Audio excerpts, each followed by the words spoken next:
Hi there, and welcome to Kuils River Chronicles, our little town's very own YouTube channel where we talk about all things Kuils River.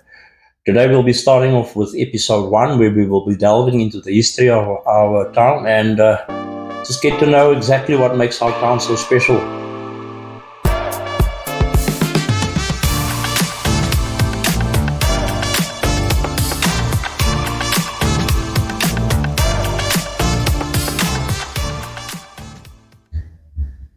Before we get going, let me make one thing clear. I'm not a historian. I'm not a history teacher. Um, I don't do presentations. I don't stand in front of crowds or in front of a camera for that matter and do this sort of thing. So everything is new to me. So I will be fumbling over my words from time to time. And I will be needing to read off my laptop to make sure I hold my train of thought and I don't get the information all fumbled up. After all, we are talking about history and we need to get things right. So where do we start? I suppose we need to start long before there was any recorded history, and to do that we need to look at long before European ships arrived on the Cape shores. These expanses around modern Kuils River already carried the footprints of an indigenous people. Fossils recorded by Charles Bell, the Surveyor General of the Cape from 1848, confirms that ancient migratory groups, specifically the San people, crossed and settled in the area tens of thousands of years ago. They are estimating anything between 20 to 50,000 years, which is quite a long time. They lived here as hunters and gatherers, closely attuned to the seasons and the natural rhythm of the veld. It was only about 2,000 years ago that the Khoikhoi journeyed into the area, bringing with them herds of cattle. They were a pastoralist group who originally came from the region of modern Botswana and Namibia. They grazed their herds along the Easter and Kuils rivers, as we call them today, setting up temporary kraals wherever pasture was good. The San and Khoikhoi mostly coexisted, and together they shaped the early identity of the area. Even though the only recorded history we have pre-colonial is rock art and leftover fragments of a bygone era, we have to, without a doubt, acknowledge the San and Khoikhoi's custodianship over these very lands we now call home.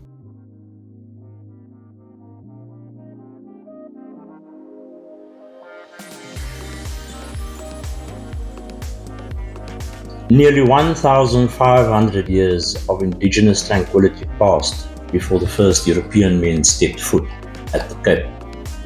In 1486, Bartholomew Diaz became the first European to round the Cape of Good Hope, and he ended up calling it the Cape of Storms, probably because he came through the Cape during winter months. Later in 1497, Vasco da Gama stopped at Mossel Bay and the Cape en route to India. The Portuguese did not settle, but frequently stopped for water, firewood, and sometimes trade. As global trade expanded, Dutch and English fleets began to use the Cape more frequently as well. In 1601, the first Dutch fleet under Cornelius de Houtman anchored in Table Bay. Between 1607 and 1610, English East India Company ships also began regular stops. The Cape became a common pit stop for fresh water, meat, and wood for repairs. There was a failed settlement attempt in 1648 when a Dutch ship, the Nieuwe Haarlem, was wrecked in Table Bay. There were about 60 survivors, led by Leendert Jans and Niklaas Proot, who stayed at the Cape for nearly 10 months. They built shelters, cultivated gardens, and bartered with the Khoikhoi in that time. When they were rescued and returned to Holland, they petitioned the VOC directors to set up a permanent station at the Cape, arguing that it would save lives and money. This directly influenced the VOC's decision to send Jan van Riebeeck. He arrived at the Cape on April 6, 1652, to establish a settlement for the Dutch East India Company, or the VOC. They came with a clear mandate from the company's directors to establish a refreshment station for ships traveling between the Netherlands and the East Indies, or modern-day Indonesia. The first thing they did With the construction of the fort, the Goede Hoop, which was initially a small fort made of mud, clay and timber, which was later replaced with stone from Robben Island to become Castle of Good Hope. Next, they established gardens and for farming. They secured then water and wood supplies, predominantly in the areas of Kirstenbosch. They then interacted with indigenous people for trade. And finally, they had to maintain strict control, specifically by the VOC officials, as the new settlers were not free in the beginning. They were soldiers and sailors who were all workers, basically company employees. Who were the VOC? VOC stands for Verenigde Oost-Indische Compagnie, or Dutch East India Company in English. And they were founded in 1602 by the Dutch Republic. It was the world's first multinational corporation and operated almost like a state.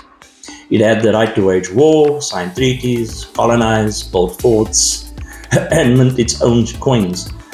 It was funded by private shareholders, making it the world's first publicly traded company. Its primary goal was to dominate trade in spices, silks, and exotic goods from Asia. The VOC was arguably the most powerful trading organization of the 17th century, and at its peak it had 150 merchant ships, 40 warships, and employed between 25 and 30,000 people worldwide. It maintained factories, forts, and colonies from the Cape to India, Ceylon, now Sri Lanka, to Indonesia, Japan, as well as Taiwan. Its value in today's term has been estimated at over $7 trillion, making it the richest company in history. At first, the relationship between the Dutch settlers and the Khoikhoi was characterized by peaceful trade and initial curiosity.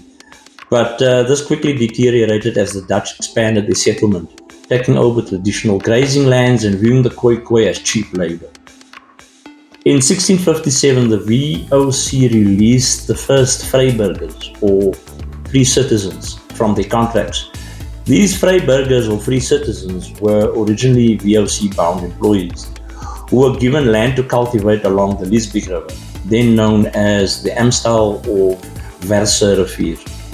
They were no longer bound to work directly for the VOC, but had to agree to certain conditions, which were supplying crops, meat, and wine at fixed prices to the company, and not trade freely with ships without VOC permission.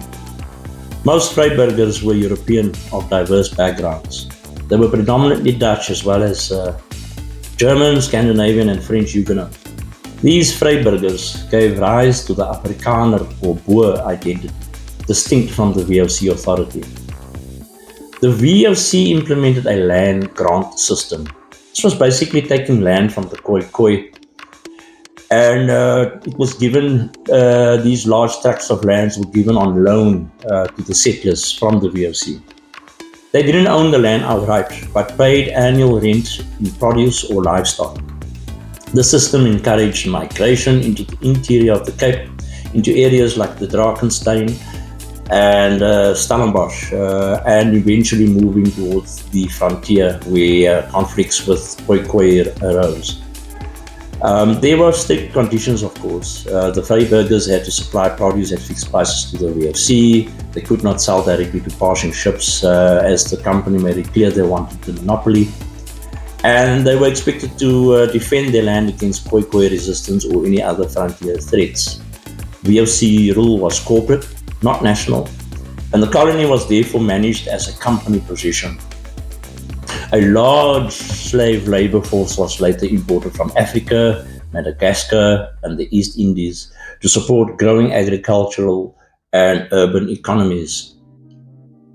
The gardens at the fort of Good Hope and immediate surrounding areas were too small to feed both the ships and the growing VOC community. And the vryburgers therefore needed more farmland for crops, vineyards, and livestock.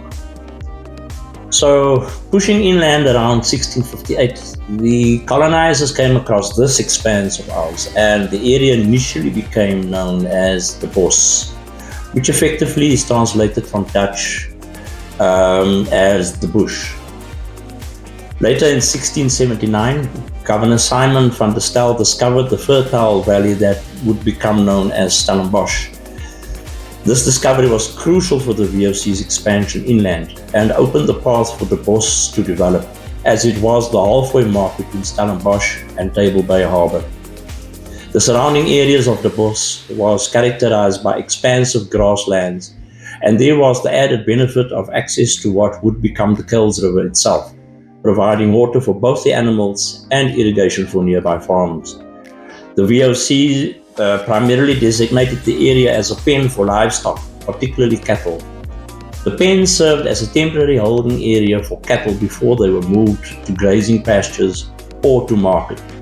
Cattle were crucial to the economy of the Cape Colony, providing meat, milk, leather, and other products essential for sustenance and trade. As a result, the Bos, being midway between Stellenbosch and the harbour in Table Bay, on January the 8th, 1680, Willem Adriaan van der Stel, who succeeded his father Simon van der Stel as governor in 1699, formally recommended the establishment of a cattle station here. At this time, it was decided that the area would also serve as a halfway stop for soldiers and travellers alike, en route to Stellenbosch and further inland. Under the instruction of his father, Willem Adriaan van der Stel oversaw the construction of a small basic house made with clay brick walls, along with a large kraal for livestock. Persistent attacks due to the abundant wildlife in the area with lions, large lizards, wild ostriches and others roaming freely posed huge challenges. The floods in 1682 really caused some setbacks, but the construction was eventually completed by 1683. The post was manned by a corporal and 2 soldiers, and notably, in 1694, a lion killed 7 of the VOC's dairy cows. As the Bos was run by Dutch settlers, the area was eventually renamed the Kuijlen, deriving its name from the word Kuijlen, which is Dutch for water-filled pits or pools, stemming from the nearby river. In 1700, the VOC sold the area in the Kuijlen, known as Leeuwenhoek Farm, to Captain Olof Bergh, who was an officer commanding the Cape Garrison. He got married to Anna de Koningh in 1678, a woman whose remarkable story from slavery to societal matriarch is tied to the region. Their marriage is a notable part of the area's social history. In 1701, Olof Bergh also acquired the area the Kuijlen, making him the first private individual to own land here, and thus beginning the Kuijlen transformation. The shift turned the kraal into a farming district, and from here, the Kuijlen began its slow journey from outpost to community. Bergh was responsible for the security and administration of the strategic expanse, but despite owning a large part of what would become Kuils River, Bergh is noted for doing very little to advance viticulture in his farm. Even after his death in 1724, evidence shows his wife also appears to have neglected the farm's wine production, as indicated by a small amount of red wine found in the cellar upon her death. Information suggests Bergh's impact was on the individual farm Leeuwenhoek rather than the agricultural or urban development that would lead to the Kuijlen becoming a town. The Kuijlen did, however, eventually become a steady supplier of vegetables and livestock to the Cape Colony. The local farmers would start their journey, usually on Thursday afternoons, heading to the Table Bay morning market with ox wagons filled with goods. They would have to rest at the Weisand, known as Goodwood today, to overnight, which was roughly the halfway point between Table Bay and the Kuijlen. At this time, voortrekkers or semi-nomadic frontier farmers were expanding into the interior, often clashing with Khoisan groups. There were several battles to follow that shaped the Cape and led to its diverse yet unique blend of South African history. There were the Anglo-Dutch battles when the British first occupied the Cape Colony. In 1795, to secure the trade route to India, The first event took place at the Battle of Muizenberg. At this time, Britain captured the Cape to prevent France by the Dutch from controlling it. Later in 1803 to 1806, we had the Batavian Republic Wars. After the Netherlands fell under French control during the Napoleonic Wars, the Cape briefly came under the Batavian Republic control. This was a short but reformative period, improving education, reducing corruption, and modernizing administration. In 1806, the second British occupation happened at the Battle of Blouberg. In so doing, Britain recaptured the Cape and its influence never left. In 1808, the Khoi and Slave Rebellion took place, which was led by Louis van Mauritius. Hundreds of Khoi and enslaved workers rose up demanding freedom. They marched from Swartland through the Cape Flats, passing close to the Kuils River area before being suppressed. This led to the 1809 Hottentot Proclamation and vagrancy laws, which was enacted. Colonial authorities intended to regulate Khoi movement and labor through like systems and proclamations, restricting movement of Khoikhoi and attempting to bind them to employers. In 1814, the Cape was formally ceded to Britain under the Treaty of London. Even though the British abolished the transatlantic slave trade in 1807, it was only ended in its British colonies under the 1833 Act, with emancipation taking place in 1834. The ending of slavery restructured rural labor markets across the Cape. As after emancipation, many former slaves remained in the Cape, working as laborers, farm workers, artisans, or in mixed communities near mission stations like Sarepta and Kuils River. The mix of Dutch, German, French, Huguenot, Khoikhoi, San, and enslaved people from Indonesia, Madagascar, East Africa, and India blended strongly in Kuils River, forming the foundation for a rich and colorful community. So, like the rest of the colony, the local community of the Kuijlen and surrounds developed very slowly, strongly owing to the inadequate road links over the very sandy Cape Flats and the long travelling times to and from the harbour. In 1829, the first congregation of the Rhenish mission was established in Stellenbosch, and over time it was found that many of the congregants were residents and former slaves who lived in the dunes known as Sarepta, and the distance to Stellenbosch was becoming an increasing problem. A decision was made to build a church in Sarepta, and work started on it in 1841, and amid much celebration, the cornerstone of the church was laid in 1842. In the meantime, around 1840, the government directed the building of a hard road from Cape Town through Kuils River towards Stellenbosch and Somerset West. It was part of the government's push to improve transport links for farmers and traders. Eventually, in 1845, with the aid of convict labour, the first Surveyor General of the Cape, Lieutenant Colonel C.C. Mitchell, a British soldier, made sure that a hard road was completed which connected the Cape Flats area to the harbour and other towns en route to Stellenbosch, including Kuils River. Travelling times were drastically reduced, and at this stage it seemed as if the community of the Kuijlen stood on the threshold of extensive growth. For the first time, regular trade and movement became easier. Inns and canteens soon sprang up in the area, serving both locals and weary travellers. The name Kuils River gradually replaced the name de Kuijlen over time, likely as the Dutch language evolved and the area became more diverse. A railway line running from Cape Town to East River was built and officially opened on 13 February 1862. While the line ran through Kuils River, it was initially decided that the town would only serve as a railway siding and that passenger trains would not stop here.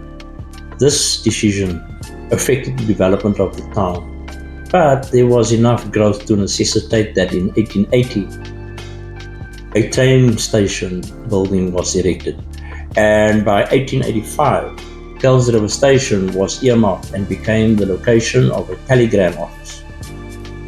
While there isn't one specific date for the name change, Kuils River itself was officially recognized as a town in 1898, at which time stands were starting to be sold for residential purposes for the first time. The first police station opened in Kuils River in 1910, and the station was confined to an old little house which was located on the corners of Van Riebeeck and Old Nooienfontein roads. On the 3rd of December 1926, Kuils River formed its very first local management board, which consisted of 4 members. Soon after, the Union of South Africa gained full legislative sovereignty in 1931. The status of the local management board was later elevated to town board on the 22nd of November of 1940. And in 1947, the Kuils River Town Council purchased the home of Mr. J.P. Bosman, a property known as San Souci. This marked the first time the municipality acquired a building specifically for use as its offices, and for 15 years San Souci served as the administrative heart of the town. In 1948, the white minority government, the National Party, introduced apartheid as a system of codified racial segregation and discrimination. As a result, Van Riebeeck Road, the main road which runs through the heart of Kuils River, acted as a physical dividing line in our town during this apartheid era. After 1948, the area where a school on the main road was located was declared a white area under the Group Areas Act, forcing the relocation of Kuils River Laar Clearland School to the colored area of Sarepta. To this day, one can clearly see how these racist laws have impacted the landscape of our town, with one side of Van Riebeeck Road clearly having working class housing and amenities, while the other side clearly being middle to upper middle class, with larger properties and way better social facilities. On the 4th of December 1950, Kuils River attained its full municipal status and became a Level 2 administrative region, meaning it was formally established as its own municipal authority, no longer just as a part of the Bellville district. Later in 1956, Kuils River made history with the opening of the Skyview Drive-In, Cape Town's very first outdoor cinema, and only the third of its kind in South Africa. The drive-in unfortunately closed its doors in 1998. Up to the late 1970s, Kuils River developed densely clustered neighborhoods like the Kuijlen, Micro, and Kuils River Central. But by the 1980s, new suburbs catered for different racial zoning under apartheid, with Highbury, Hagley on the one side and areas like Koningh and Silver Oaks marketed to middle-class colored and white residents. This period also coincided with the industrial boom around Blackheath and Saxonburg Park, which created demand for worker housing nearby. In short, the major residential suburbs growth from 1970 to 1990 in Kuils River include areas like Highbury, Hagley, Micro Park, Microhof, Silver Oaks, Koningh, and Jagtershof. With the dawn of the new South Africa, municipal structures underwent significant changes post-1994.